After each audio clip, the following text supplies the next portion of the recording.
Current electricity. ठीक है, अब करंट इलेक्ट्रिसिटी में सबसे पहले हम डिफाइन करना चाहेंगे व्हाट इज करंट। ठीक है, इतनी बात। तो सबसे पहले हम डिफाइन करेंगे current, it is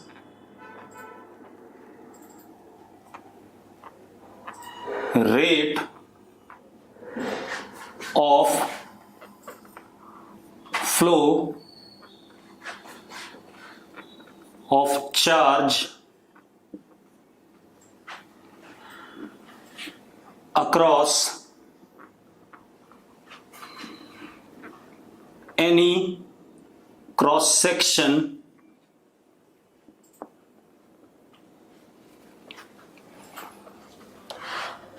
in space। ठीक है भाई, it is defined as rate of flow of charge across any cross section in space। Definition तो यह है कि किस रेट से चार्ज फ्लो कर रहा है किसी स्पेस के क्रॉस सेक्शन के अक्रॉस। ठीक है, इतनी बात। जैसे मैं आपसे कहूं ये मेरा पाम है, ठीक है, इसके अक्रॉस किस रेट से चार्ज क्या कर रहा है, पार कर रहा है। ठीक है, इतनी बात। तो अब अगर हम रेट ऑफ फ्लो की बात करें तो दो टाइप का रेट ऑफ फ्लो होता है, एक एवरेज और एक इंस्टेंटेनियस। तो एक तो हो गया delta q upon delta t, that is average.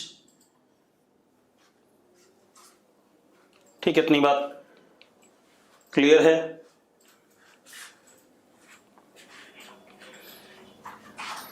और एक instantaneous I is equal to d q upon d t. ऐसी रेट ऑफ फ्लो होता है दो टाइप का। कभी भी रेट ऑफ फ्लो की बात करें तो एक एवरेज होता है, एक इंस्टेंटेनियस होता है। यस और नो? ठीक है, तो अब अगर मैं एवरेज की बात कर रहा हूं तो मैंने ये क्रॉस सेक्शन लिया सपोज स्पेस में, ऐसा प्लेन, इसके across net delta Q charge delta T time में पार होता है। ठीक है, इतनी बात। तो I average is delta q upon delta T, simple ये हो गया। ठीक है, इतनी बात। अगर हम इधर आ जाएं, ये क्रॉस सेक्शन है और बहुत छोटे से टाइम में, dt टाइम में कितना चार्ज क्रॉस कर गया, dq। तो जो करंट होगा इस क्रॉस सेक्शन के cross, that is dq by dt। Yes और नो? ठीक है, अब मजेदार बात देखो।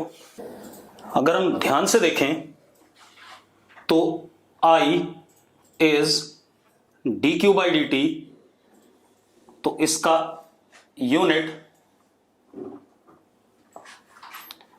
1 कूलम पर 1 second is equal to 1 ampere. This is SI unit.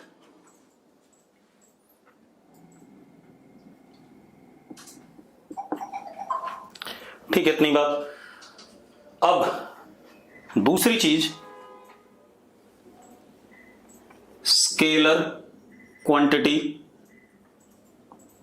अभी पता चल जाएगा, हमने पिछले साल जब स्केलर वेक्टर पढ़ा था तो मैंने डिफाइन करा था current is scalar quantity because it obeys normal laws of algebra. बताया था कि नहीं बताया था? अगर बताया था तो यस लिखो। ठीक है, स्केलर क्वांटिटी है, but it's conventional direction, conventional मतलब अज्यूम करी गई, बट इट्स कन्वेंशनल मतलब एक्चुअल में ऐसा कुछ नहीं हमने अज्यूम करा है। It's conventional direction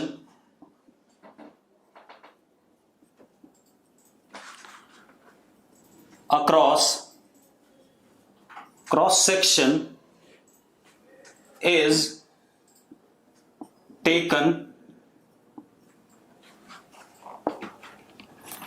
along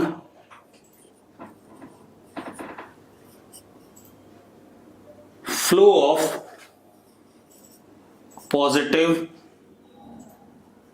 charges। ठीक है, इतनी बात। और अपोजिट टू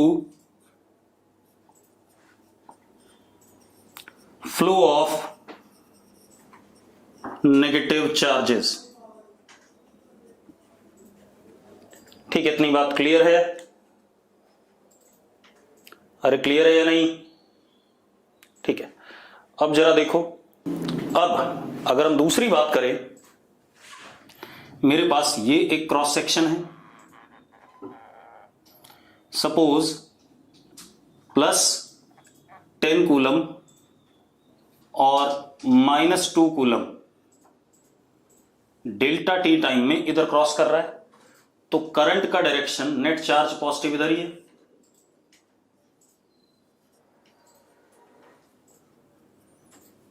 +8 कूलम हो गया कि नहीं हो गया? अरे यस और नो, कितना पार कर रहा है net charge?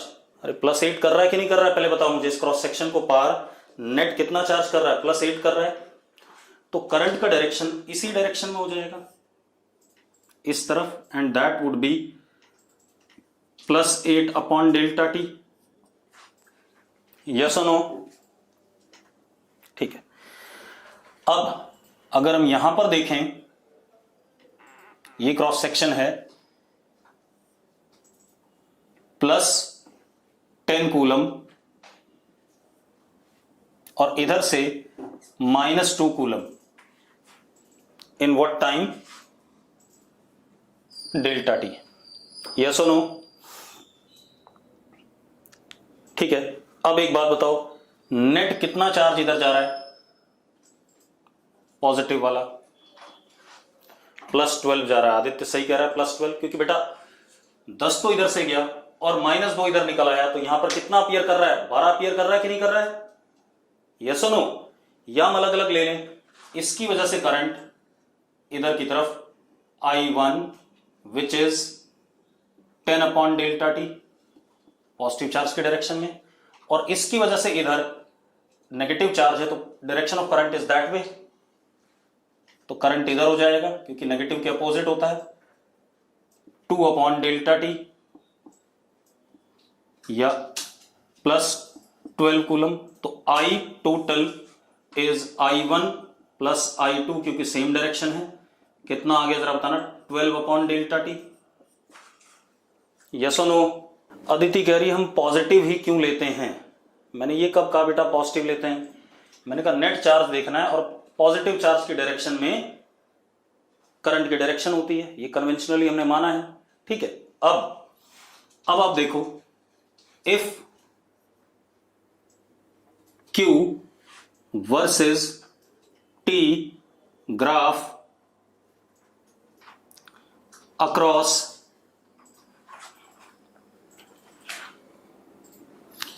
any cross section is given, अगर Q versus T graph any cross section के अक्रॉस गिवन है, तो इससे हम क्या कर सकते हैं? सपोज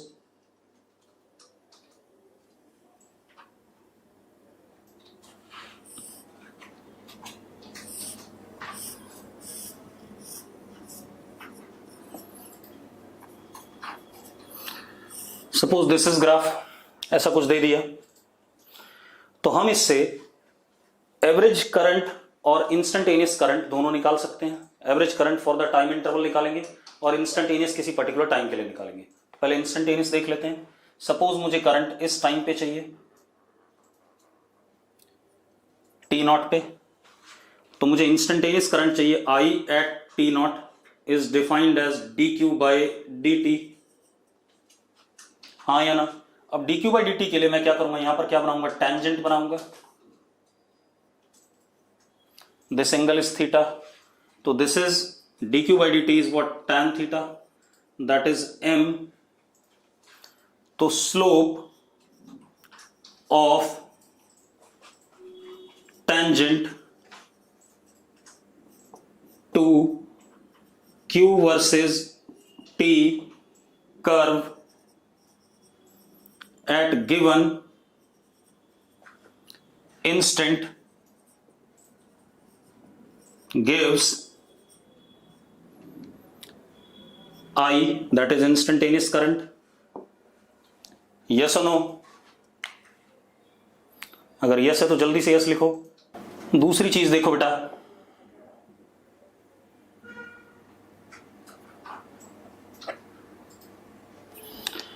अब अगर मुझे एवरेज करंट जानना है for the time interval of this T initial and this is what T final, this is Q initial,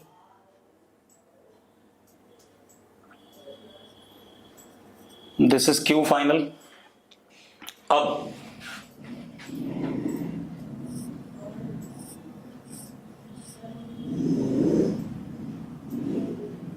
ये देखो ये डेल्टा क्यू हो गया, ये डेल्टा टी हो गया। I average is delta q upon delta T. अगर हम करते हैं इसे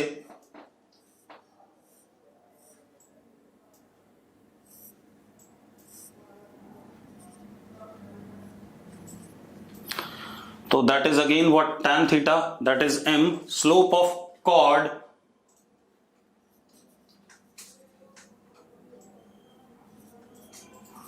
to q versus t curve for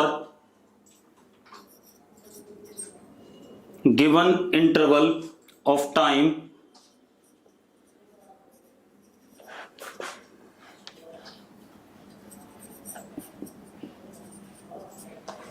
gives I average, yes or no। अब एक और चीज, अगर मुझे I versus T curve across any cross section given है, तो मैं क्या कर सकता हूं,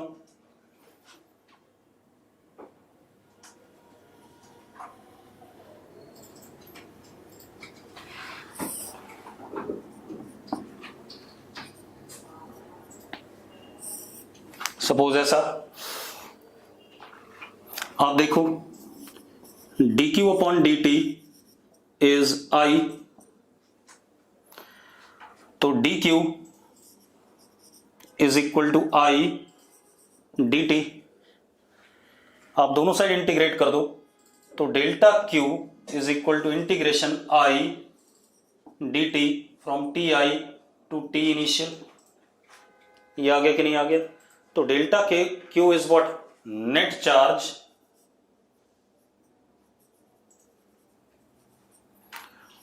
अक्रॉस क्रॉस सेक्शन, और अगर मैंने टी आई लिया और ये टी एफ लिया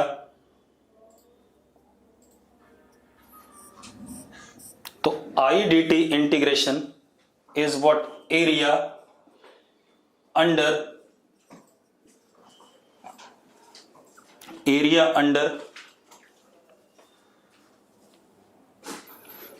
I versus T curve for given time interval, yes or no। अगर आपको क्लियर तो यस लिखो फटाफट। इसके बाद अब जरा देखो, अब हम बात करें types of current according to its variation with time across any cross section. ठीक है, तो type of current across any cross section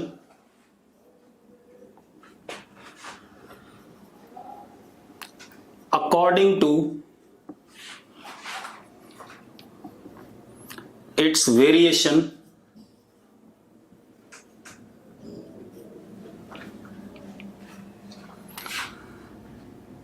with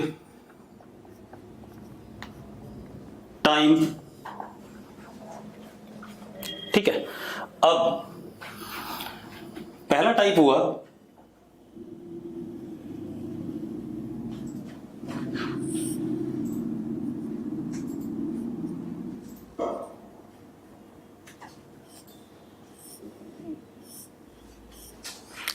इस केस में देखो I का शबदप्रीत कह रहा वीडियो नहीं क्लियर है। बेटा क्या वीडियो क्लियर है या नहीं है? अगर क्लियर है तो यस लिख दो फटाफट जल्दी से।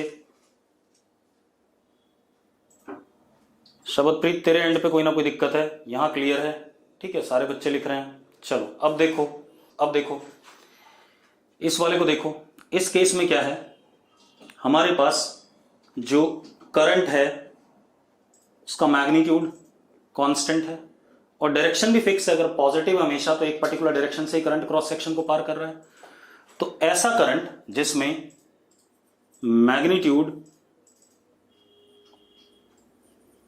एंड डायरेक्शन बोथ फिक्स हैं अक्रॉस क्रॉस सेक्शन, ऐसे करंट को हम कहते हैं डीसी करंट, डायरेक्ट करंट या डीसी करंट। क्या कहते हैं? डायरेक्ट करंट या डीसी करंट। क्लियर है? और यही वाला करंट ज्यादातर हमें इस चैप्टर में पढ़ना है, ठीक है, इतनी बात। एसी करंट हम आगे एक पूरा चैप्टर है एसी करंट के नाम से, उसको पढ़ेंगे। अब इसको हम डीसी करंट कहते हैं।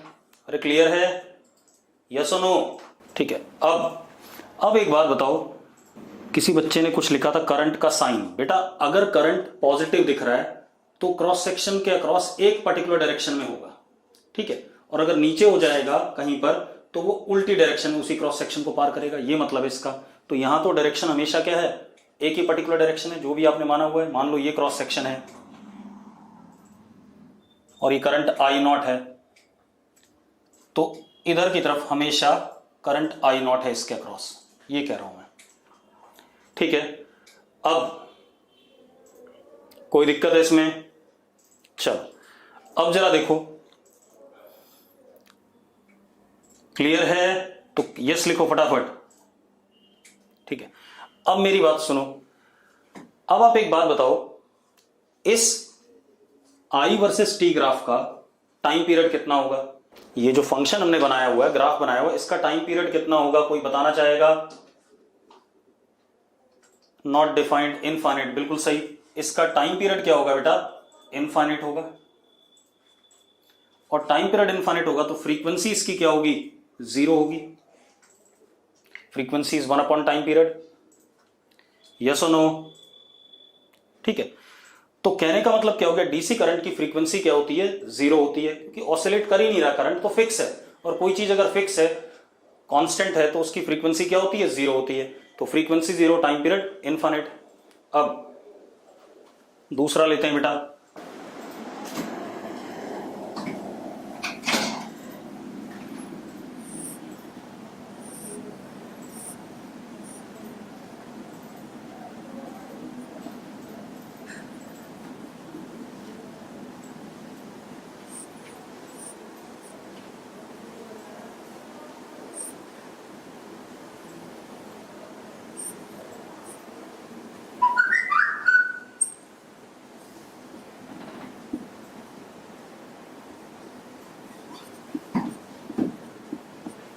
ऐसा कुछ।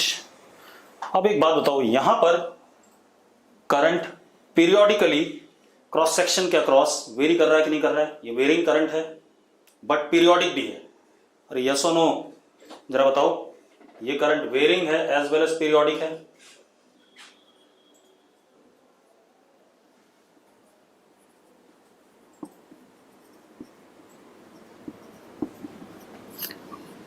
टाइम पीरियड टी,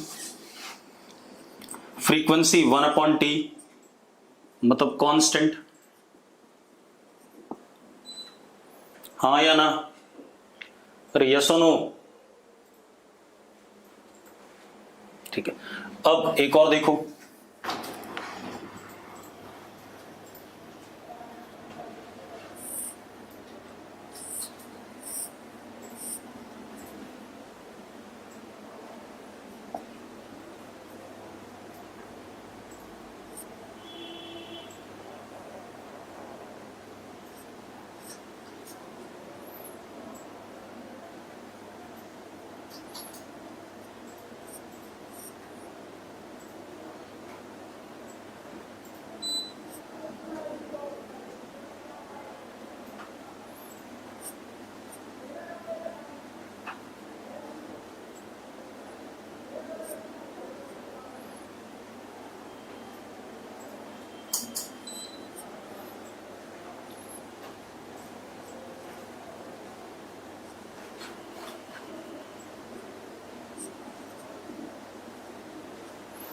ऐसा कुछ है। अब इसमें देखो क्या है, इस क्रॉस सेक्शन के क्रॉस आई इस डायरेक्शन में है for the time 0 to t/2। फिर इसी क्रॉस सेक्शन के क्रॉस करंट इधर हो गया for the time t/2 t। Yes और नो? जरा देखो ऐसा हो रहा है कि नहीं हो रहा है? अरे यस और नो? दिख रहा है ऐसा, डायरेक्शन पलट रहा है, लेकिन पीरियोडिकली पलट रहा है और आइडेंटिकली पलट रहा है। जैसा फर्स्ट हाफ में था करंट, वैसे ही सेकेंड हाफ में वेरी कर रहा है। ठीक है, एक और बना देता हूं मैं इसी का example.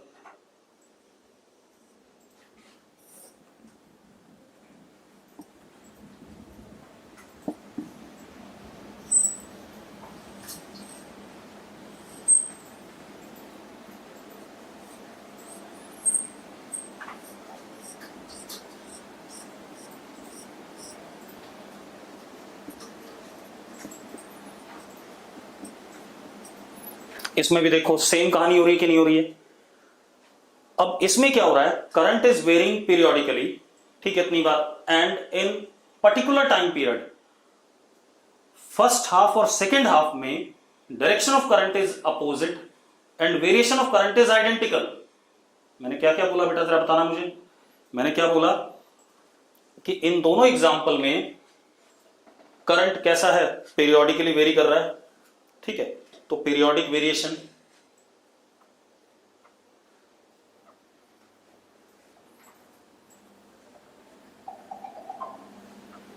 Time period t and which is constant. ठीक है, frequency f is 1/t which is also constant. हाँ या ना? अब क्या कहानी, periodic variation, time period constant, frequency constant, ठीक है, इतनी बात। अब क्या दिख रहा है, direction of current is opposite in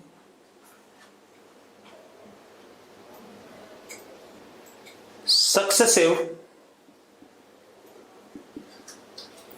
half time periods.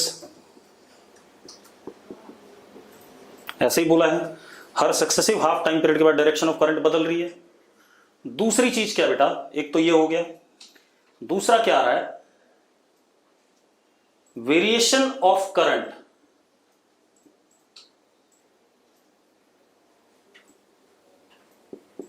In magnitude is identical. जैसा फर्स्ट हाफ में करंट वेरी कर रहा था मैग्नीट्यूड में, वैसा ही सेकंड हाफ में कर रहा है, बस डायरेक्शन क्या हो गई, पलट गई। यस और नो? तो variation of current is identical, variation of magnitude of current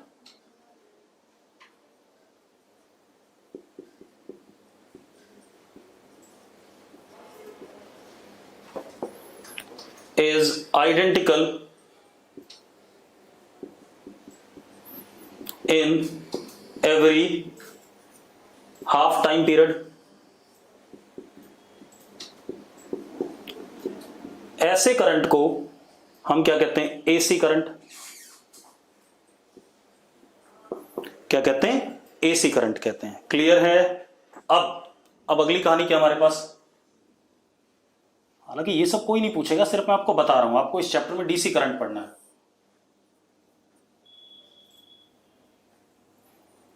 अब अगर ऐसा ग्राफ है कोई, तो भाई ये सिर्फ सिंपल वेरिंग करंट है।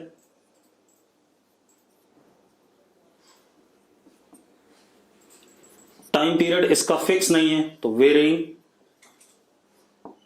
फ्रीक्वेंसी भी क्या हो जाएगी, वेरिंग। क्लियर इतनी बात? ऐसा कोई करंट का फंक्शन मिल जाए जिसमें करंट का मैग्नीट्यूड कॉन्टिन्यूसली वेरी कर रहा हो और पीरियोडिक ना हो, तो उसे वेरिंग करंट कहेंगे। सिंपल कहानी है। कोई इशू है? कोई इशू है तो यस लिखो भाई। अबे डील कैसे करते हैं वो जब सवाल आएंगे तब पता चलेगा, डील करेंगे कैसे। मैं तो टाइप ऑफ करंट बता रहा हूं। अब अब क्या कहानी बेटा, दीप कह रहा डायरेक्शन ऑफ करंट। बेटा डायरेक्शन ऑफ करंट तब पलटेगी जब मैं टाइम एक्सेस के नीचे आऊंगा, ठीक है। हो सकता है इसमें भी आ जाए, हो सकता है किसी में ना आए, ठीक है, दैट डिपेंड्स। ठीक, अब अगली चीज क्या कर रहे हैं हम, अब हम करंट का वेरिएशन पढ़ रहे हैं, मतलब टाइप ऑफ करंट पढ़ रहे हैं। मैंने क्या कहा, करंट क्या होता है, current is rate of flow of charge across any cross section. ठीक है, इतनी बात हमने करंट की डेफिनेशन क्या दी, rate of flow of charge across any cross section. अब एक बात बताओ, अपने आप तो चार्ज फ्लो नहीं करेगा क्रॉस सेक्शन के अक्रॉस, या अपने आप फ्लो कर जाएगा? कोई ना कोई मैकेनिज्म होगा जिसकी वजह से करंट या चार्ज, सॉरी एक बात बताओ, मैंने कहा rate of flow of charge across any cross section, क्या अपने आप चार्ज क्रॉस सेक्शन के अक्रॉस फ्लो करना शुरू कर जाएगा? ऐसा नहीं है। तो अनलेस एंड अनटिल कोई मैकेनिज्म हो जो उस चार्ज को एक साइड से दूसरी साइड में धक्का दे रहा हो, ठीक है, इतनी बात, तभी चार्ज फ्लो करेगा। ठीक है, तो करंट इंट्रोड्यूस होने के हमारे पास, हाँ, मोशन इनिशिएट करने के लिए कोई ना कोई तरीका होना चाहिए, कोई ना कोई मैकेनिज्म होगा। ठीक है, इतनी बात। अब वो मैकेनिज्म कहां से आएगा? ठीक है, तो अब हम टाइप ऑफ करंट की बात कर रहे हैं according to mechanism from which current is produced. ठीक है, इतनी बात। तो टाइप ऑफ करंट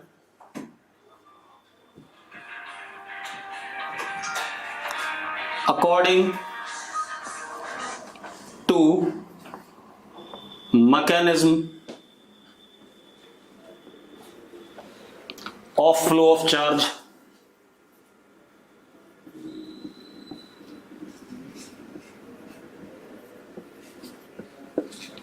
ठीक है, जितने भी मैकेनिज्म मैं पढ़ाऊंगा उनमें से कुछ मैकेनिज्म हमें 12th क्लास में पढ़ने हैं। ठीक है, इतनी बात। कुछ आप केमिस्ट्री में पढ़ते हो, और इस चैप्टर में सिर्फ एक टाइप का हमें पढ़ना होगा, डीसी वाला, और वही हमें इस चैप्टर में डील करना होगा। तो मैं एक एक करके सारे बता दूंगा, उसके बाद ये भी बताऊंगा कौन सा हम कौन से चैप्टर में पढ़ेंगे। सबसे पहले आता है हमारे पास डिफ्यूजन करंट।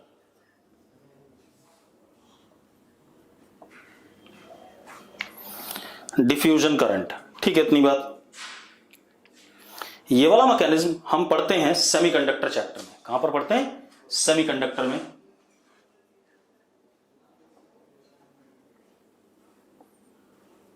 यहां पर सिर्फ मैं आपको हल्का सा बताऊंगा क्या कहानी है। मान लो ये कोई क्रॉस सेक्शन है,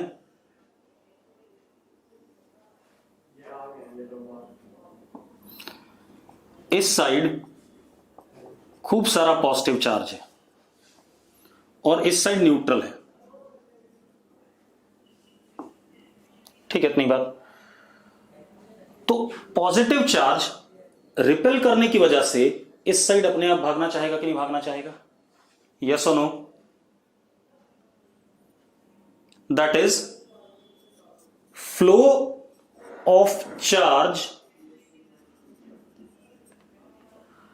across cross section due to concentration difference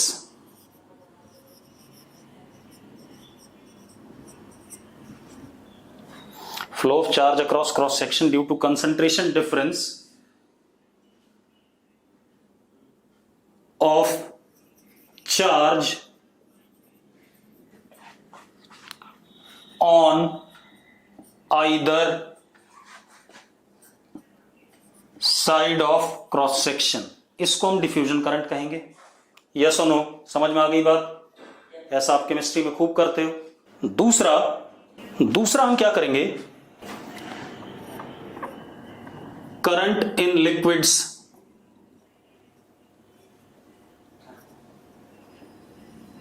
अब लिक्विड्स में करंट किस वजह से होता है? लिक्विड में अगर हमारे पास कोई क्या कहते हैं इलेक्ट्रोलाइट है, ठीक है, इतनी बात, उसमें 2 इलेक्ट्रोड्स हैं, ठीक है, तो लिक्विड में पॉजिटिव एंड नेगेटिव आयन, अगर सॉल्ट सॉल्यूशन है, कोई कैसा सॉल्यूशन है, सॉल्ट सॉल्यूशन है, तो that would be in form of positive ions and negative ions.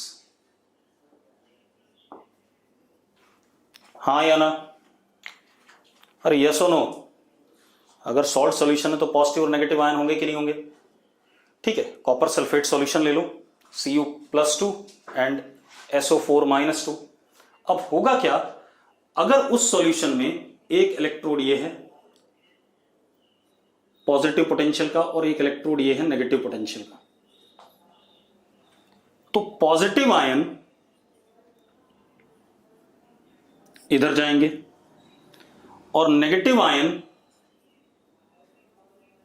इधर आएंगे। यस और नो? अरे यस और नो? इसका मतलब नेट करंट किधर की तरफ हो जाएगा? इधर की तरफ हो जाएगा। पॉजिटिव का करंट इधर और नेगेटिव का करंट भी इधर, तो आई नेट इधर आ जाएगा कि नहीं आ जाएगा? यस और नो? ठीक है, इसके बाद हम आते हैं करंट इन गैसेस। गैसेस में करंट डिस्चार्ज ट्यूब में प्रोड्यूस करते हैं, आपने केमिस्ट्री में पढ़ा होगा।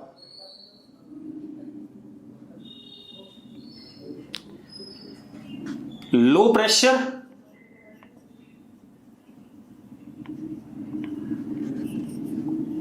हाई टेम्परेचर, तो कोलिजन की वजह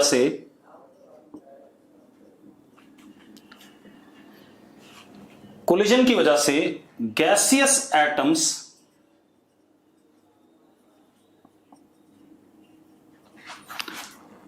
गेट आयनाइज्ड, और ये आयनाइज्ड होते हैं तो फ्री इलेक्ट्रॉन्स भी मिलते हैं हमें। ऐसा होगा कि नहीं होगा? मौलिक कह रहा है आई नेट बता दो एक बार लिक्विड में। भाई पॉजिटिव चार्ज इधर गया, मेरा हाथ देखना, तो उसका I1 इधर हो गया, नेगेटिव चार्ज इधर गया तो उसका I2 भी इधर हो गया, क्योंकि अपोजिट होता है, तो I1 plus I2 net current हो जाएगा, दोनों ऐड हो गया, सेम डायरेक्शन है। मौलिक क्लियर है? अब इफ पोटेंशियल डिफरेंस होता है, पोटेंशियल डिफरेंस होता है डिस्चार्ज ट्यूब के across, if potential difference is present across discharge tube, then I flows in it। हाँ या ना? अब लास्ट में हमारे पास आता है जो हमें इस चैप्टर में पढ़ना है, अभी तक हमने बात नहीं करी। अब इन सबको तो हमें नहीं पढ़ना है, देखो गैस वाला लिक्विड वाला ये केमिस्ट्री का काम है, फिजिक्स में हम डिफ्यूजन पढ़ेंगे, वो सेमीकंडक्टर में पढ़ेंगे, यहां नहीं पढ़ेंगे। अब जो हम लास्ट में पढ़ने वाले हैं, ठीक है, वही हमारा सबसे इंपॉर्टेंट है जो हम पढ़ेंगे इस चैप्टर में। ड्रिफ्ट और कन्वेंशनल करंट या करंट इन कंडक्टर्स। ड्रिफ्ट और कन्वेंशनल करंट और करंट इन कंडक्टर्स, ठीक है, इतनी बात ये हमें पढ़ना है। ठीक है, अब कंडक्टर में बहुत सारे फ्री इलेक्ट्रॉन होते हैं, मेरी बात ध्यान सुनना, कंडक्टर में खूब सारा फ्री इलेक्ट्रॉन होता है, और जो पॉजिटिव आयन होता है वो अपने क्रिस्टल लैटिस में फिक्स होता है, ये बात पता है सबको? ठीक है, अगर मैं कंडक्टर के अक्रॉस पोटेंशियल डिफरेंस लगा दूं, कंडक्टर के अक्रॉस क्या लगा दूं? पोटेंशियल डिफरेंस, तो कंडक्टर में इलेक्ट्रिक फील्ड डेवलप होगा कि नहीं होगा? ठीक है, उस इलेक्ट्रिक फील्ड के अपोजिट डायरेक्शन में इलेक्ट्रॉन के ड्रिफ्ट होने की प्रोबेबिलिटी बनती है कि नहीं बनती है? उस इलेक्ट्रिक फील्ड के अपोजिट डायरेक्शन में इलेक्ट्रॉन के ड्रिफ्ट होने की प्रोबेबिलिटी बनती है। पॉजिटिव आयंस तो चलेंगे नहीं क्योंकि वो अपने क्रिस्टल लैटिस में फिक्स हैं। तो अगर इलेक्ट्रॉन एक पर्टिकुलर डायरेक्शन में चलने लग गए, ठीक है, इतनी बात, तो उसके अपोजिट डायरेक्शन में करंट आ जाएगा कि नहीं आ जाएगा? ठीक, तो इसलिए इसको हम क्या कहते हैं? ड्रिफ्ट करंट कहते हैं। क्या कहते हैं? ड्रिफ्ट करंट कहते हैं। अब मेरी बात सुनो, इसी को पढ़ना है तो इसको डिटेल में पढ़ेंगे अभी, ठीक है। पहले मैं बता दूं, अब मैंने कहा करंट को मैकेनिज्म के हिसाब से भी हम तोड़ सकते हैं, डिफ्यूजन हो गया, ड्रिफ्ट हो गया, ठीक है। इतनी बात, कन्वेंशनल एक ही बात है, drift and conventional are one and the same thing. अब करंट लिक्विड में, करंट गैसेस में, ठीक है, इतनी बात। तो जब हम करंट के मैकेनिज्म को एक्सप्लेन करते हैं तो उसके लिए हमें लोगों ने कई थ्योरी दी, ठीक है, इतनी बात। तो क्या कहानी है, to explain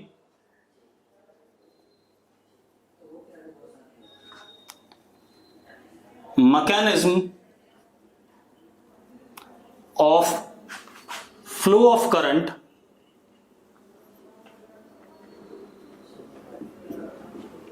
to explain mechanism of flow of current, हमारे पास 3 थ्योरी दी गई। मैं ये भी लिखूंगा यहां पर कि कौन सी थ्योरी हमें किस चैप्टर में पढ़नी है और कौन सी हमें नहीं पढ़नी है, जो हमारे स्कोप के बियॉन्ड हो जाती है, ठीक है, इतनी बात।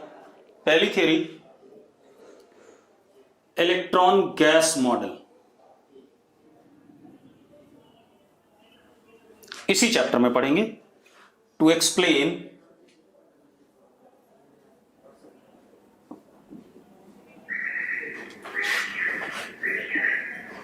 Current in conductors, to explain current in conductors, ठीक है, इतनी बात। ये इस चैप्टर में हम इसी पे कंसंट्रेट करेंगे, ठीक है। और इससे यही एक्सप्लेन भी होता है बेटा, ठीक है। इलेक्ट्रॉन गैस मॉडल से हम ज्यादातर इसको या गैसेस वाले को हम एक्सप्लेन कर पाएंगे, ठीक है, या लिक्विड वाले को, ठीक है। दूसरा बैंड थ्योरी, इससे कंडक्टर्स का करंट भी एक्सप्लेन हो जाता है, डिफ्यूजन करंट भी एक्सप्लेन हो जाता है, ठीक है, इतनी बात। कई सारी चीजों में एक्सप्लेनेशन आ जाता है।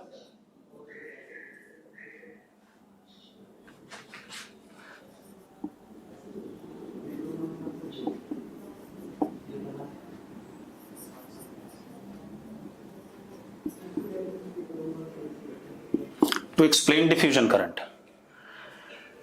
तीसरा आता है हमारे पास ब्रिलियन जोन थ्योरी, इसको हम इसी चैप्टर में पढ़ेंगे, करंट इलेक्ट्रिसिटी में।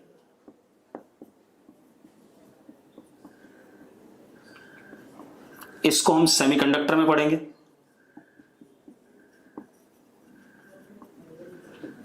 ठीक है। अगला हमारे पास आता है ब्रिलियन जोन थ्योरी। ये सब कुछ एक्सप्लेन कर देता है भाई, कहीं पर भी कंडक्टर में करंट एक्सप्लेन करना हो, डिफ्यूजन वाला एक्सप्लेन करना हो, कोई भी एक्सप्लेन करना हो बेटा, सारे करंट को ही एक्सप्लेन करता है, ठीक है, इतनी बात। तो अब लेकिन इसको हम 11th-12th के क्लास के सिलेबस में नहीं पढ़ते हैं, क्लियर है, कोई इशू नहीं इसमें, ठीक है, क्योंकि हमारे सिलेबस के बियॉन्ड चला जाता है, ठीक। अब हम आगे बात करते हैं। अब क्योंकि हमें पढ़ना क्या है, इलेक्ट्रॉन गैस मॉडल, ठीक है, इतनी बात। टू एक्सप्लेन ड्रिफ्ट करंट और कन्वेंशनल करंट या करंट इन कंडक्टर्स। अरे मेरी बात क्लियर हो तो एक बार यस लिख दो भाई, बहुत देर से किसी ने कुछ लिखा ही नहीं है, सब सो गए हैं। अब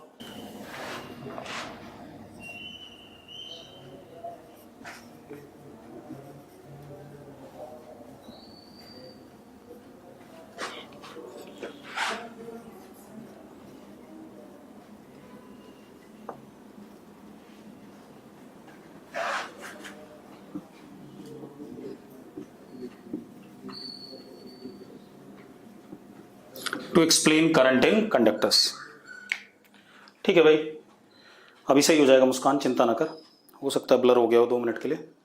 तो मैंने क्या कहा, electron gas model is to explain current in conductors, ठीक है, इतनी बात। अब सबसे पहले हम दोबारा से कंडक्टर को रिकैप करें। अगर मेरे पास कोई एक कंडक्टर है सपोज,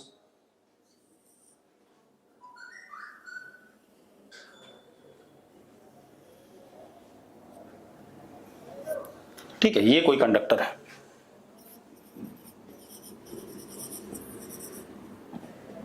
न्यूट्रल,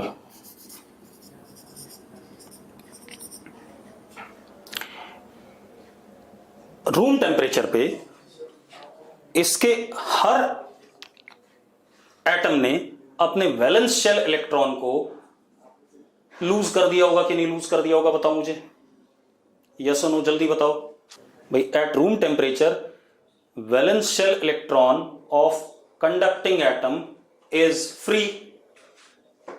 ठीक है, तो जरा देखो मैंने कुछ पॉजिटिव आयन बना दिए, पॉजिटिव आयन को गोले में दिखा रहा हूं।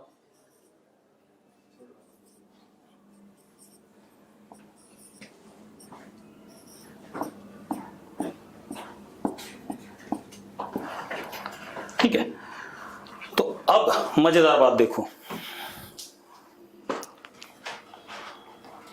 एक चीज ध्यान रखना, एक एटम का size approximately, size of atom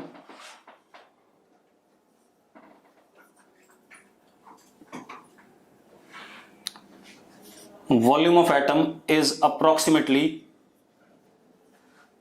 10 की पावर -30 मीटर क्यूब।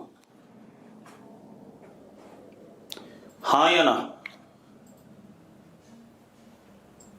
अरे यस और नो, जल्दी बताओ। अरे यार, एंगस्ट्रॉम ऑर्डर का रेडियस होता है एटम का अप्रोक्सीमेटली, तो ये आ गया। एक एटम का साइज नियरली ये होता है, मतलब हर एटम का एग्जैक्टली यही नहीं आएगा, मतलब एग्जैक्ट वैल्यू हर एटम की, तो ठीक है। चलो अब क्या कहानी है, इन 1 cc ऑफ वॉल्यूम, अगर मैं कंडक्टर के अंदर 1 cc वॉल्यूम लेता हूं, 1 centimetre cube, number of atoms approximately 10 की पावर 23 होंगे। अरे यार, 1 cc अपॉन 10 की पावर -30। ठीक है, अब मजेदार बात देखो, since at room temperature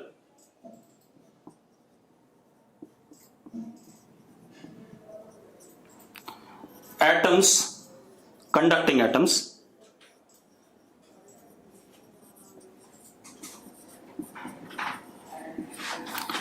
lose their valence shell electron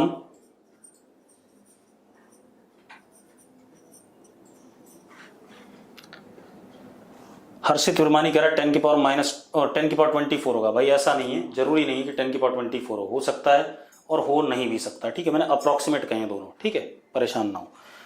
तो मैंने क्या कहा, since at room temperature conducting atoms lose their valence shell electrons, ठीक है, इतनी बात। Therefore we can say order of free electrons in 1 cc is 10 की power 23। हाँ या ना बेटा, बताओ जरा।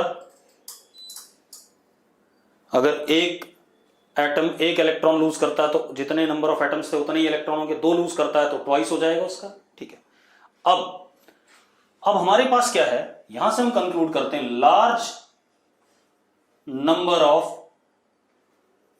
Free electrons in conductor randomly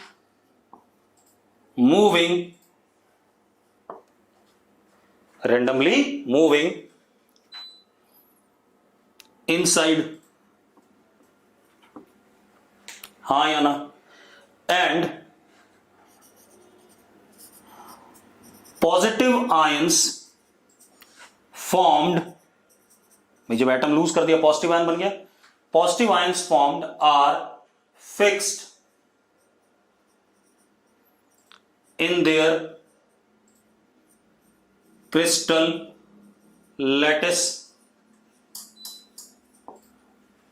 ठीक है भाई, क्लियर है? चलो क्लियर है, तो आज लेक्चर हम यहीं रोकेंगे, कल आगे बढ़ाएंगे इसी को, ठीक है।